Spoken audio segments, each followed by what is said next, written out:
یہاں حرام سے دیکھنے والے تو بہت ہیں، کوئی لڑکی جا رہی ہے اسے بھوکے بھیڑیوں کی طرح گھورنے والے بہت ہیں، انہیں کسی کا ہاتھ پکڑ کے تو شادی کر لو، شادی نہیں کروں گا، نہیں، حرام طریقے سے چاہیے مجھے۔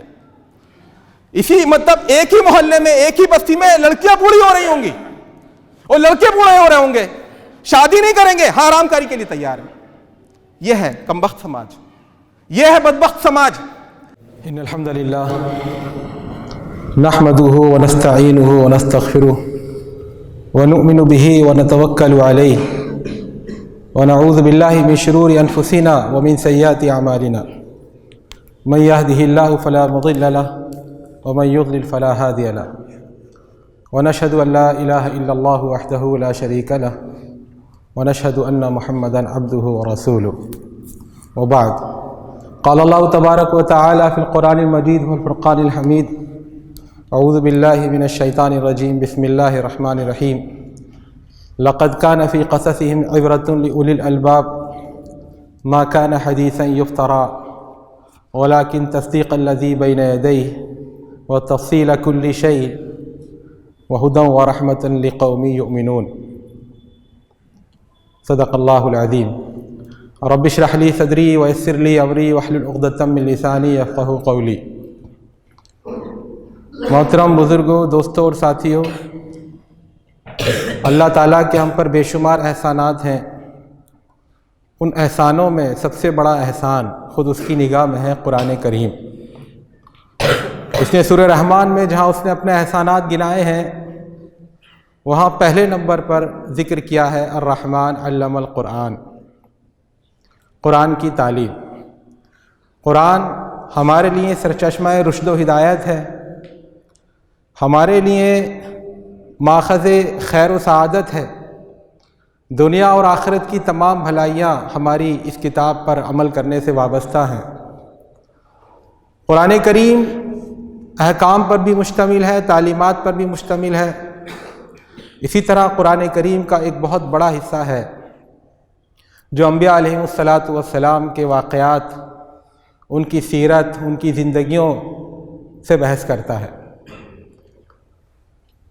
اللہ تعالیٰ فرماتا ہے لقد کان فی قصصہم عبرۃ لأولی الالباب، یقیناً انبیاء کے قصوں میں عبرت کا سامان ہے عقل والوں کے لیے۔ ما کان حدیثا یفترا، یہ گھڑی ہوئی بات نہیں ہے، ولیکن تصدیق الذی بین یدیہ، بلکہ اس سے پہلے جو کتابیں آ چکی ہیں ان میں جو واقعات مذکور ہیں ان کی تصدیق کرتی ہے کتاب، اور تفصیل کل شیء، اور دین کے مسائل اور دنیا میں کس طرح زندگی گزارنی چاہیے، اس کی تفصیلی تعلیمات ان کے اندر موجود ہیں، اور یہ ہدایت ہے اور رحمت ہے ان لوگوں کے لیے جو ایمان رکھتے ہیں یا ایمان رکھنا چاہتے ہیں۔ دوسری جگہ فرمایا فاقصص القصص لعلہم یتفکرون، اے نبی آپ قصے سنائیے ان کو، انبیاء کے، گزشتہ اقوام کے، شاید کہ لوگ غور و فکر سے کام لیں۔ تیسری جگہ فرمایا ان ھذا لہو القصص الحق، یہی سچے واقعات ہیں۔ ان کے علاوہ جو کچھ تاریخ کے نام پر، روایات کے نام پر، اساطیر کے نام پر، دیو مالائی کے نام پر جو بھی چیز، جو بھی انبار اکٹھا ہے وہ قابل اعتماد نہیں، وہ جھوٹ کا پلندہ ہے۔ نحن نقص علیک احسن القصص بما اوحینا الیک ھذا القرآن وان کنت من قبلہ لمن الغافلین، اور تم قرآن کے نازل ہونے سے پہلے ان واقعات سے غافل تھے، تمہیں پتہ نہیں تھا کیا ہے، حقیقت کیا ہے۔ تو انبیاء علیہ الصلاۃ والسلام کے واقعات میں امت کے لیے رہنمائی کا سامان ہے۔ اللہ کے نبی کو مخاطب کر کے اللہ تعالیٰ کہتا اولئک الذین ھدی اللہ فبہداہ مقتدی، اے محمد صلی اللہ علیہ وسلم، یہ انبیاء جن کا ذکر ہم نے کیا ہے ان کو اللہ تعالیٰ نے ہدایت دی تھی، یہ ہدایت یافتہ تھے، فبہداہ مقتدی، تو آپ بھی ان کے نقش قدم پر چلیے۔ اور نبی اکرم صلی اللہ علیہ وسلم کو جو حکم ہے وہ پوری امت کے لیے حکم ہے۔ پوری امت کو حکم دیا گیا ہے کہ انبیاء کرام اور پچھلے جو رسول اللہ کے بھیجے گئے تھے ان کے نقش قدم پر چلے، اور اسی مقصد سے اللہ رب العزت نے قرآن کریم میں انبیاء کا تذکرہ بکثرت کیا ہے۔ رسلاً ورسلاً قد قصصناہم علیک من قبل ورسلاً لم نقصصہم، اور بہت سارے انبیاء ہیں جن کے واقعات ہم نے آپ کو بیان کر دیے، اور بہت سارے انبیاء ہیں جن کے واقعات ہم نے بیان نہیں کیے۔ وکلم اللہ موسیٰ تکلیما، اور موسیٰ علیہ السلام کو اللہ تعالیٰ نے یہ شرف بخشا تھا کہ ان سے ہم کلامی کی تھی۔ تو میرے دوستوں، ساتھیوں، عزیزوں، بھائیوں، انبیاء علیہ الصلاۃ والسلام میں ایک بڑی جلیل القدر شخصیت حضرت موسیٰ علیہ الصلاۃ والسلام کی۔ قرآن کریم کے 30 پاروں میں کوئی پارہ ایسا نہیں ہے جس میں حضرت موسیٰ علیہ السلام کا واقعہ کم و بیش ذکر نہ کیا گیا ہو، کہیں اختصار کے ساتھ، کہیں تفصیل کے ساتھ، کہیں کسی ایک خاص واقعے کو مد نظر رکھتے ہوئے۔ تو حضرت موسیٰ علیہ الصلاۃ والسلام کی زندگی گویا کہ اللہ رب العزت کی نگاہ میں بہت زیادہ نمونے کی زندگی ہے۔ تو حضرت موسیٰ علیہ الصلاۃ والسلام کی زندگی میں بڑے اپس اینڈ ڈاؤنس آئے، زندگی بڑی مصائب سے بھری تھی، مشکلات سے بھری تھی۔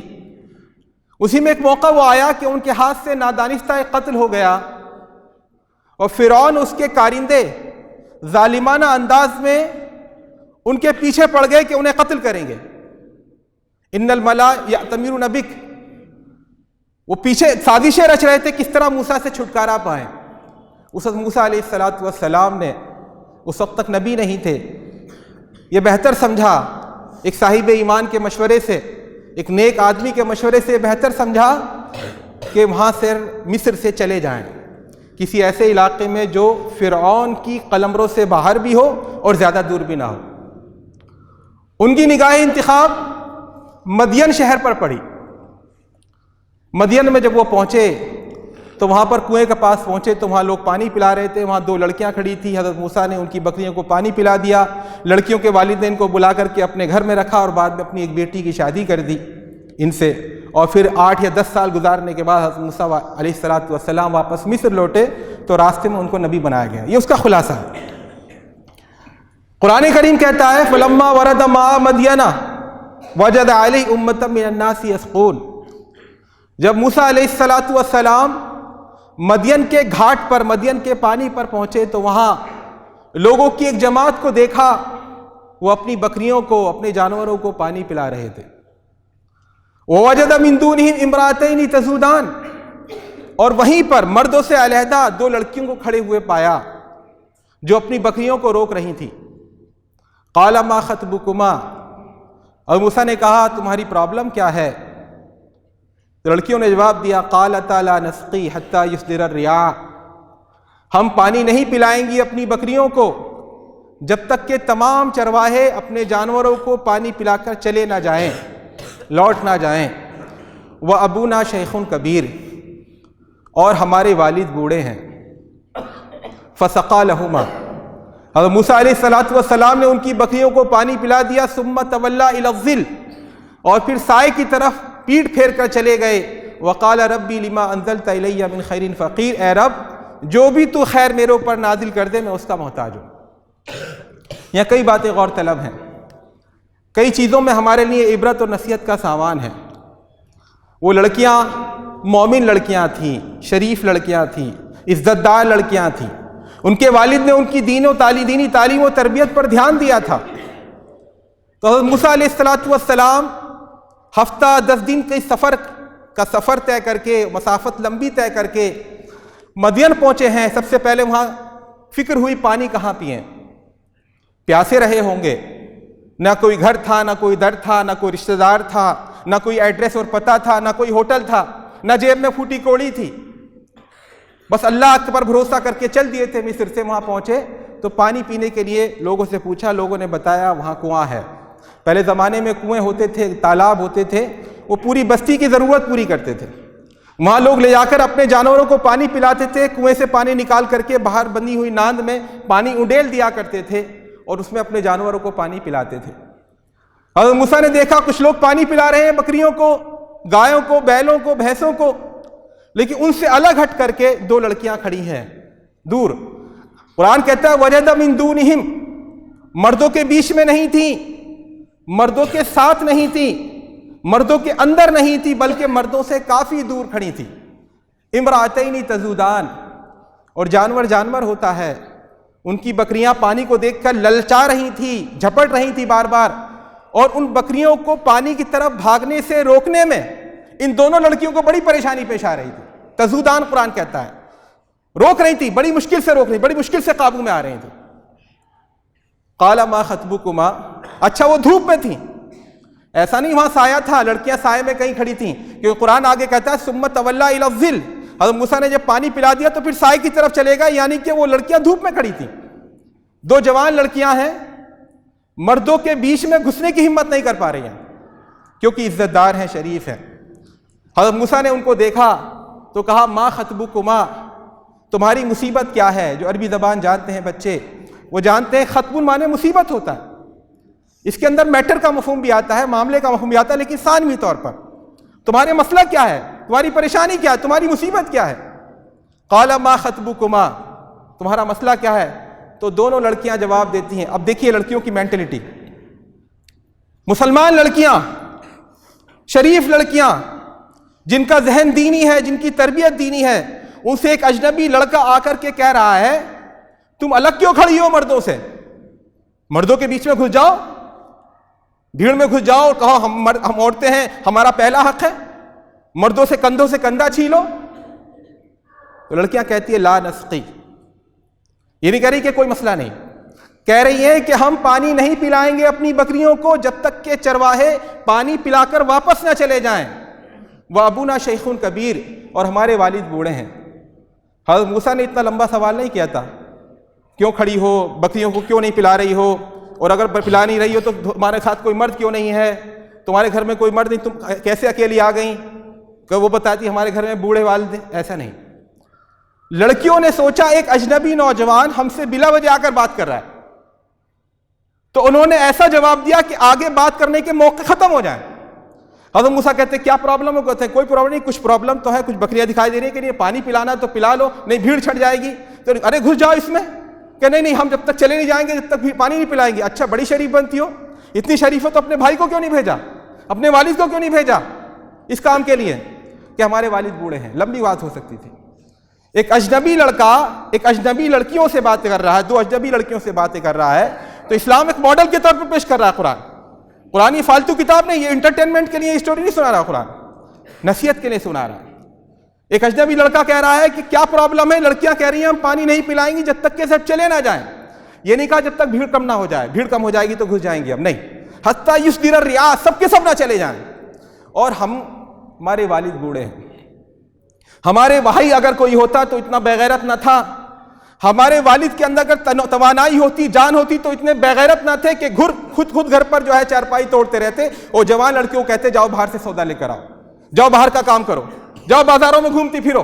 ایسے بےغیرت نہیں ہے ہمارے خاندان والے، ہمارا خاندان دینی خاندان ہے۔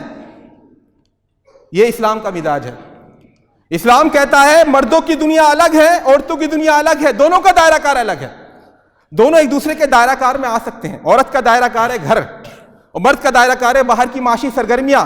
مجبوری میں کبھی مرد گھر میں کام کر سکتا ہے، عورت باہر کام کر سکتی ہے، وہ مجبوری ہے، وہ فیشن نہیں ہے، وہ پسندیدہ نہیں ہے، وہ آئیڈیل نہیں ہے۔ ہماری ماؤں سے امہات المومنین اللہ کے نبی صلی اللہ علیہ وسلم کی بیویوں سے قرآن کہتا ہے یا نساء النبی لستن کاحد من النساء، اے نبی کی بیویوں تم عام عورتیں نہیں ہو، تم اللہ کی بندیاں ہو، تم ایمان والی ہو۔ ان اتقیتن، اگر تمہیں اللہ کا خوف ہے، فلا تخضعن بالقول فیطمع الذی فی قلبہ مرض، تو کسی اجنبی سے بات کرتے ہوئے لینینسی پیدا مت کرو، لچک پیدا نہ کرو، گھلاوٹ پیدا نہ کرو، اپنائیت کا اظہار نہ کرو۔ آج ہم اپنی بچیوں کی، اپنی بہنوں کی تربیت یہ کرتے ہیں، بھائیوں سے اکڑیں گی، والد سے تو تڑاک کریں گی، گھر میں چیخ پکار مچائیں گی، لیکن کسی اجنبی مرد سے بات کرنی ہو تو ان کا انداز بدل جاتا ہے، بولنے کا اسٹائل بدل جاتا ہے، گھلاوٹ پیدا کرتی ہیں اپنے اندر۔ یہ غلط تربیت ہے، یہ غلط طریقہ ہے۔ جس کے دل میں مرض ہوگا وہ سوچتا ہے شاید میرے قریب آنا چاہتی ہے، مجھ پر فریفتہ ہے، میری شیدائی ہے۔ اللہ تعالیٰ کہہ رہا اے نبی کی بیویوں اگر ایمان والی ہو، اللہ سے ڈرتی ہو، تو تمہارے بات کرتے ہوئے اجنبی مرد سے نرمی نہیں ہونی چاہیے۔ ان لڑکیوں کو دیکھیے، حضرت موسیٰ سے کوئی ایسی بات نہیں، بالکل روکھی پھیکی بات کری، ہم پانی نہیں پلائیں گے جب تک سب چلے نہیں جائیں گے، والد بوڑھے، بات ختم، آپ جائیے۔ اس کا یہ مطلب نہیں کہ کوئی اجنبی کوئی بات کرے تو ایک دوسرے سے ڈانٹ دیں، اسے گالی بک دیں، نہیں، وَقُلْنَا قَوْلًا مَعْرُوفًا، بھلے طریقے پر بات کا ختم کریں۔ اس کو دراز نہ کریں. بھائی اپنا موبائل گھر چھوڑ کر چلا گیا, باپ اپنا موبائل گھر چھوڑ کر چلے گئے, بار بار فون آ رہا ہے تو ریسیو کر کے کہتے ہیں کہ ابھی ہے نہیں, بات ختم. آپ کہاں سے بول رہے ہیں, کون ہیں, اچھا وہاں تو اچھا آپ کے لڑکے ہیں, ہاں, یہ لمبی بات نہیں. اجنبی مرد کی اجنبی عورت سے لمبی بات نہیں. وَقَرْنَا فِي بُيُوتِكُنَّ, اے نبی کی بیویوں, اور نبی کی بیویاں آئیڈیل ہیں پوری امت کی عورتوں کے لیے, اپنے گھر میں جم کر رہو. وَلَا تَبَرَّجْنَ تَبَرُّجَ الْجَاهِلِيَّةِ الْأُولَىٰ, اور عہد جاہلیت میں جیسے سج سنور کر باہر نکلتی تھی بازار میں نمائش دکھانے کے لیے, آرائش دکھانے کے لیے, بناؤ سنگار دکھانے کے لیے, سج دھج کر جو بازاروں میں تم گھومتی تھی, ایسا مت کرو. وَلَا تَبَرَّجْنَ تَبَرُّجَ الْجَاهِلِيَّةِ الْأُولَىٰ, یہ نہیں ہونا چاہیے. احب البلاد الى اللہ مساجدها وابغض البلاد الى اللہ اسواقها, اللہ کو سب سے زیادہ پسندیدہ جگہیں اگر کوئی ہیں تو اللہ کی مسجدیں ہیں, اور سب سے ناپسندیدہ جگہیں اگر دنیا میں کوئی ہوں تو بازار ہیں, اس لیے کہ بازار میں یا تو برائیاں ہوتی ہیں یا برائیوں کے امکانات ہوتے ہیں. کوئی ایک بند سنور کر نکل جائے, دیکھیے کتوں کی طرح دور تک نگاہیں وہاں سے وہاں تک لگی رہیں گی. آپ دیکھیے, کبھی دیکھیے, آپ جائزہ لیجئے, یہ انسانوں کا سماج ہے. وَلَا تَبَرَّجْنَ تَبَرُّجَ الْجَاهِلِيَّةِ الْأُولَىٰ, اگر ایسا کرو گے کیا ہوگا؟ اللہ تعالیٰ کہہ رہا ہے ایسا کرو, انما یرید اللہ لیذھب عنکم الرجس اہل البیت ویطہرکم تطہیرا, اللہ تمہارے دلوں سے گندگی دور کرنا چاہتا ہے, شیطان کی آلائش دور کرنا چاہتا ہے. کون مومن ایسا ہے, یا کون مومن عورت ایسی ہے جو کہے کہ ہمارا ایمان ازواج مطہرات یا امہات المومنین سے زیادہ مضبوط ہے, ہم ان سے زیادہ پاک دامن ہیں, ہماری عفت ماں بھی ان سے بڑھ کر ہیں. اور کون ایسا کہے گا کہ میں شیطان کی گندگی سے پاک نہیں ہونا چاہتا؟ تو ایسا نہیں ہونا چاہیے.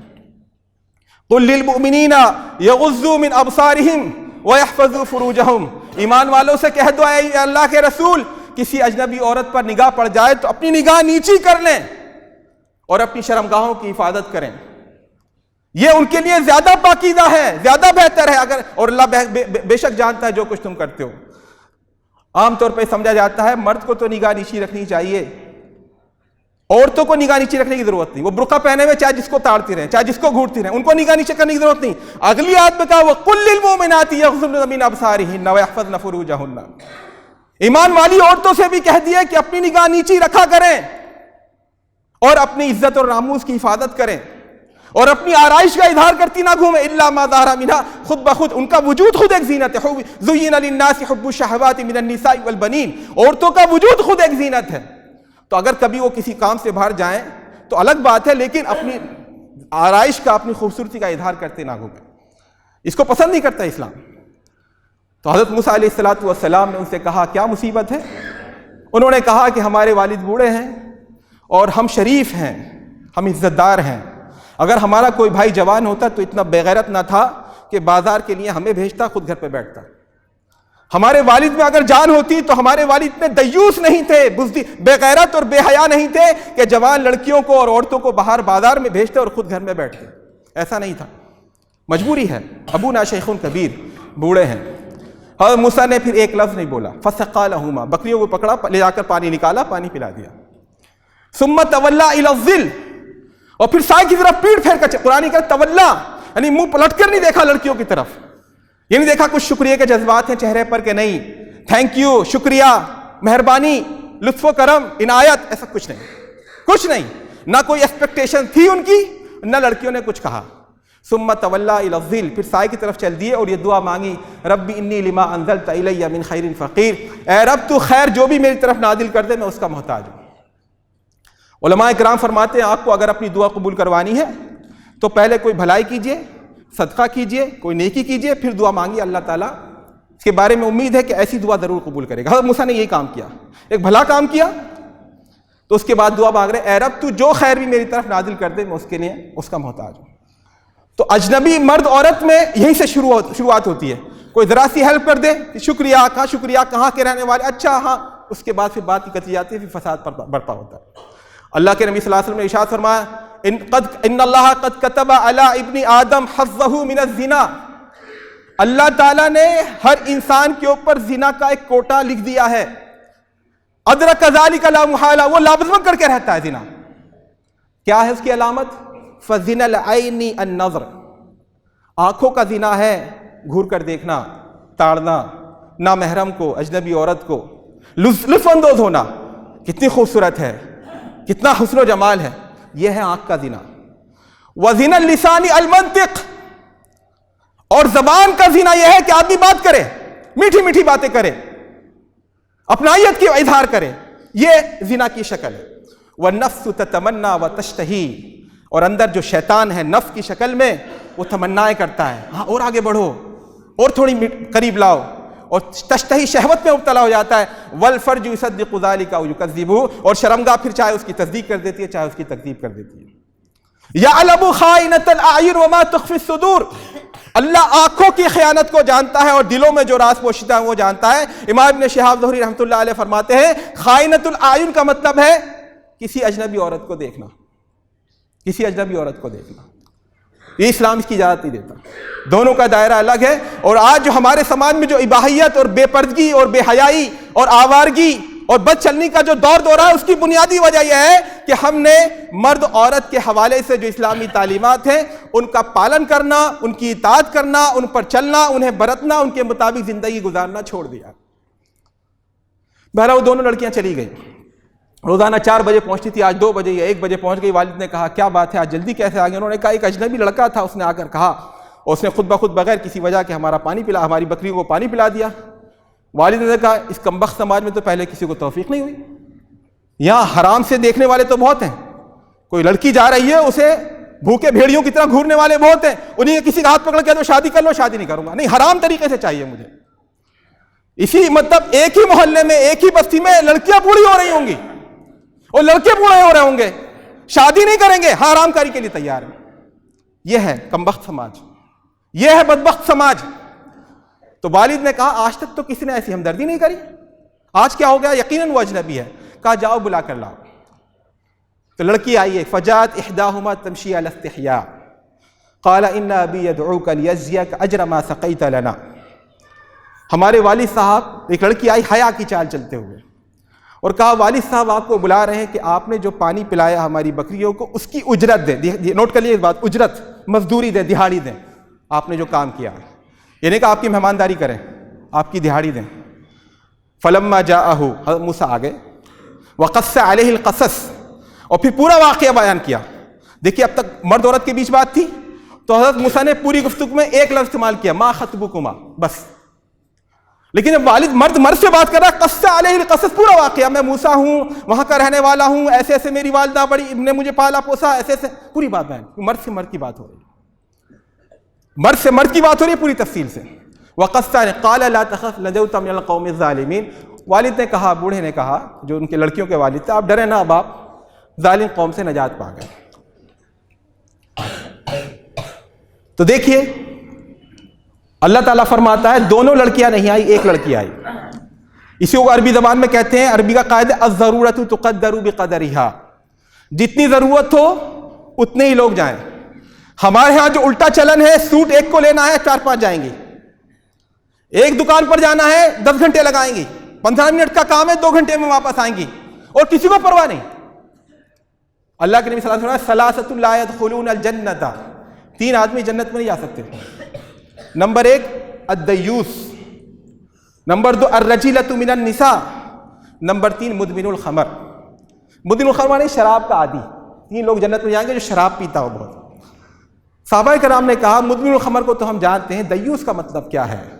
تو آپ نے فرمایا وہ مرد جسے پرواہ نہ ہو کہ میری بیوی کہاں جا رہی ہے، کہاں سے آ رہی ہے، کون گھر میں آ رہا ہے، کون جا رہا ہے، الذی لا یہمہ من یاتی اہلہ، جسے کوئی ٹینشن نہ ہو، بے غیرت، بے غیرتوں کے لیے جنت نہیں ہے، جسے پرواہ نہ ہو کہاں میری بہن جا رہی ہے، اس کے رات کو 12 بجے بات کر رہی ہے، آواز آ رہی ہے کمرے سے، کس سے بات کر رہی ہے؟ اللہ اس کے رسول سے تو بات نہیں کر رہی ہوگی وہ، لیکن کوئی بات نہیں، چلتا ہے، باپ کہہ رہے ہیں چلتا ہے۔ یہ بے غیرتی ہے، بے غیرتی، بے حیائی، بے شرمی، بے حسی، ایسے لوگ جنت میں جانے کے حقدار ہیں۔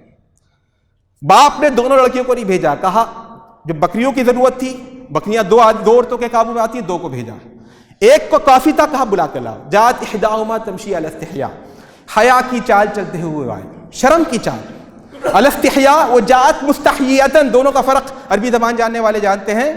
حیا کی چال چلتی ہوئے، حضرت عمر رضی اللہ تعالیٰ عنہ فرماتے ہیں مائلۃ بثوبہا علی وجہہا، اس نے چہرے پر گھونگھٹ ڈال رکھا تھا، لیست بسلسع من النساء، بازاری عورتوں کی طرح نہیں تھی، لا ولاجۃ ولا خراجۃ، کہیں بھی گھس جانے والی، کہیں سے بھی نکل جانے والی، کسی بھی مال میں گھس جانے والی، کسی مردوں کی بھیڑ میں داخل ہو جانے والی، ایسی نہیں تھی وہ. یہ حیا کی چال نہیں. حیا عورت کا زیور ہے. الحیاء من الایمان، حیا ایمان کا حصہ ہے. الایمان بضع وسبعون شعبۃ اعلاها کلمۃ لا الہ الا اللہ وادناها اماطۃ الاذى عن الطریق والحیاء شعبۃ من الایمان. حیا بھی ایمان کا شعبہ ہے. عورت کا بہت چاپٹر ہونا، بہت چالاک ہونا. بہت سے لوگ کہتے ہیں ہم جاتے ہیں تو بازار میں لٹاتے ہیں، بیوی جاتی ہے تو باقاعدہ لوٹ کے آتی ہے، سستا کرا کے آتی ہے، بڑی چالاک ہے. عورت کا یہ خوبی نہیں ہے عورت کی کہ وہ بہت چالاک ہو، بہت چاپٹر ہو، پولیس آئے تو اس کی ناک میں دم کر دے، اس سے اکڑ اکڑ کے بحث کرے، جھگڑا کہیں ہو جائے تو فوراً کپڑے اپنے پھاڑ کر تھانے میں پہنچ جائے جھوٹ موٹ. یہ خوبی نہیں ہے، یہ خامی ہے، یہ ذلت کی بات ہے. قرآن کہتا ہے ان الذین یرمون المحصنات الغافلات المؤمنات لعنوا فی الدنیا والآخرہ. جو لوگ الزام لگاتے ہیں جھوٹا پاک دامن عورتوں پر، غافل عورتوں پر، انہیں دنیا کی چھال کپڑ کا پتہ نہیں، چال بازیوں کا پتہ نہیں، سیدھی سادھی عورتیں ہیں، شریف عورتیں ہیں، وزادار عورتیں ہیں، انہیں پتہ نہیں لوگ کیسے گمراہ کرتے ہیں، کیسے گمراہ کیا جاتا ہے. ایسی عورتوں کی تعریف قرآن کریم کر رہا ہے. ہمارے ہاں پیمانہ الٹا، جو باقاعدہ فخر کے طور پر بیان کرتے ہیں ارے ہماری لڑکی پتہ ہے گوا میں پڑھ رہی ہے، مخلوط کالج میں پڑھ رہی ہے، ڈانس کے کمپٹیشن میں فرسٹ آئی ہے. یہ ڈوب مرنے کی بات ہے، ڈوب مرنے کی بات ہے. ایک مومن کے لیے اگر ایمان کی حص موجود ہے تو ہماری بہن، ہماری بیٹی نوجوان لڑکوں کے ساتھ پکنک پر جائے، نوجوان لڑکوں کے ساتھ کالج میں پڑھے، اور جو وہاں پتہ نہ ہو کہاں رہ رہی ہے، وہ کہاں جا رہی ہے، یہ ڈوب مرنے کی بات ہے. ایک مومن کے لیے، ایک مومن کے لیے ڈوب مرنے کی بات ہے. میں تعلیم کا انکار نہیں کر رہا، لیکن وہ تعلیم جو بے حیائی کی قیمت پر ملے، وہ تعلیم جو بے ایمانی کی قیمت پر ملے، وہ تعلیم جو بے شرمی کی قیمت پر ہے، ایسی تعلیم پر 1000 بار لعنت ہے. نہیں چاہیے ایسی تعلیم. صحابہ کرام صحابیات کون سی پڑھی لکھی تھیں، لیکن جنت ان کے لیے سیکیور تھی، جنت ان کے لیے پکی تھی. تو جات احداہما تمشی علی استحیاء، ان میں سے ایک چلتی ہوئی آئی حیا کی چال، اور کہا والد صاحب آپ کو بلا رہے ہیں تاکہ آپ نے جو کام کیا اس کی اجرت دیں. دیکھیں یہاں بھی کوئی نرمی نہیں ہے، کوئی لچک نہیں. یہ نہیں کہا ہم بلا رہے ہیں چلیے ہم ہمارے گھر چلیے، نہیں، والد صاحب بلا رہے ہیں. اور لفظ ایسا استعمال کیا اگر کوئی غیرت والا ہوتا اس کو فوراً چوٹ لگتی. آپ نے جو کام کیا اس کی مزدوری لے لیجیے. حضرت موسیٰ سے زیادہ غیرت مند کون ہوتا؟ منع کر دیتے. لیکن 2 وجہ سے منع نہیں کیا انہوں نے، 2 وجہ سے منع نہیں کیا. ایک تو حالت اضطرار میں تھے، پتہ نہیں کتنے دن کے بھوکے تھے، کب سے پانی نہیں پیا تھا، کب نے، تو حالت اضطرار میں بہت سی ناجائز چیزیں بھی جائز ہو جاتی. یہاں تو جائز کا معاملہ تھا. حالانکہ حضرت موسیٰ کا ارادہ نہیں تھا کہ میں اجرت لوں گا، مجھے اس کی کوئی دہاڑی چاہیے، کوئی بدلہ چاہیے، لیکن اب کہا لڑکی نے چلو اجرت لے لو تو چل دیے.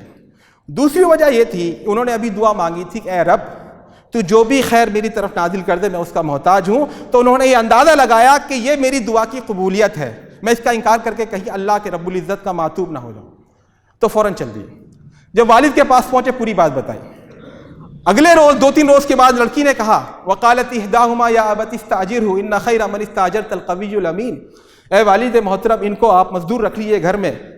بہترین شخص جس کو مزدور رکھا جائے، کام پر رکھا جائے، وہ ہے جو طاقتور ہو، امانت دار ہو. طاقت کا مظاہرہ حضرت موسیٰ علیہ السلام نے اکیلے وہاں بکریوں کو سب کو قابو میں کر کے پانی پلا دیا، اور 3-4 دن سے سارا یہ کام کر رہے ہیں. اور امانت داری یہ ہے کہ انہوں نے نہ وہاں پر ہمیں کبھی گھور کر دیکھا، نہ پلٹ کر دیکھا، بلکہ جب میں ان کو بلانے گئی تھی، روایت میں آتا ہے تفسیری روایات میں، جب لڑکی بلانے گئی تھی حضرت موسیٰ کو تو حضرت موسیٰ نے کہا تم پیچھے چلو میں آگے چلوں گا، جدھر مڑنا ادھر پتھر پھینک کر اشارہ کر دینا، میرے آگے آگے نہ چلو، میں لڑکی کو دیکھنا نہیں چاہتا. یہ ان کی امانت داری تھی. تو لڑکی نے کہا ان کو کام پر رکھ لیجیے گھر میں، ہمارے کوئی بھائی نہیں ہے، کوئی کام کرنے والا نہیں ہے. لیکن باپ نے دنیا دیکھی تھی. اگلے حضرت موسیٰ علیہ السلام کو بلا کر کہا انی ارید ان انکحک احدی ابنتی ہاتین، میں ان دونوں لڑکیوں میں سے ایک کی آپ سے شادی کرنا چاہتا ہوں. الا ان تاجرنی 8 حجج، آپ 8 سال تک یہاں رہیں گے اس شرط پر. وَإِنْ أَتْمَمْتَ فَعَشْرًا فَمِنْ عِنْدِكَ، اگر 10 سال رہے تو بہت اچھی بات ہے. وَمَا أُرِيدُ أَنْ أَشُقَّ عَلَيْكَ، میں آپ پر سختی کرنا نہیں چاہتا. سَتَجِدُنِي إِنْ شَاءَ اللَّهُ مِنَ الصَّالِحِينَ، انشاءاللہ تم مجھے اچھے لوگوں میں سے پاؤ گے. حضرت موسیٰ نے کہا هَذَا بَيْنِي وَبَيْنِكَ، یہ بات طے ہو گئی آپ کے اور میرے درمیان. أَيَّمَا الْأَجَلَيْنِ قَضَيْتُ فَلَا عُدْوَانَ عَلَيَّ، دونوں میں سے جو مدت میں پوری کر لوں، 8 سال 10 سال میری مرضی، مجھ پر کوئی زیادتی نہیں ہونی چاہیے. وَاللَّهُ عَلَىٰ مَا نَقُولُ وَكِيلٌ، اور اللہ ہم جو کچھ کہہ رہے ہیں اللہ اس پر نگہبان ہے. اس میں 2-3 باتیں ہیں، وقت کم ہے، میں بات سمیٹنے کی کوشش کرتا ہوں. انہوں نے کہا باپ نے یہ نہیں کہا تم نوکر رہو، کہ باپ جانتا ہے جوان لڑکی چاہے جتنی شریف ہو اور جوان لڑکا چاہے جتنا شریف ہو، حضرت موسیٰ کے کیلیبر کا، اگر ایک گھر میں رہیں گے تو فتنے و فساد کا اندیشہ ہے. تو انہوں نے ان کو داماد بنانے کو ترجیح دی بجائے اس کے کہ نوجوان کو اپنے گھر میں رکھیں. ہمارے ہاں کیا معاملہ ہے، پردے کے احکام کا کوئی احتیاط ہی نہیں.